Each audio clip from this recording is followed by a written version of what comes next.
ઉદ્યોગપતિ અનિલ અંબાણીને આજે ઈડી સમક્ષ હાજર થવું પડશે। દિલ્હી મુખ્યાલયમાં ₹17,000 કરોડના છેતરપિંડી અને મની લોન્ડરિંગ કેસમાં તેમની પૂછપરછ કરવામાં આવશે। તો અગાઉ ઈડીએ અનિલ અંબાણીને વિરુદ્ધ લુકઆઉટ સર્ક્યુલર જારી કર્યો હતો। આ case Reliance housing finance, Reliance communication અને રિલાયન્સ કોમર્શિયલ ફાઇનાન્સ સાથે આપવામાં આવેલી લોન સાથે સંબંધિત છે।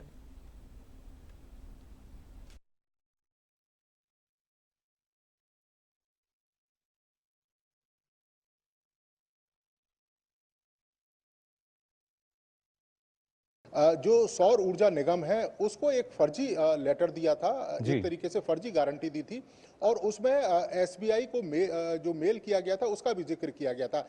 जो एसबीआई का मेल है sbi.co.in है, लेकिन उस लेटर में जो एसबीआई के मेल का जिक्र किया था उसमें s-bi.co.in यानी कि उस मेल को भी फर्जी तरीके का प्रयोग किया गया था और उनकी गिरफ्तारी की गई। चूंकि जो सौर ऊर्जा निगम का जो टेंडर है वो अनिल अंबानी की कंपनी को दिया गया था, जी। इस लिहाज से ये गिरफ्तारी भी महत्वपूर्ण है।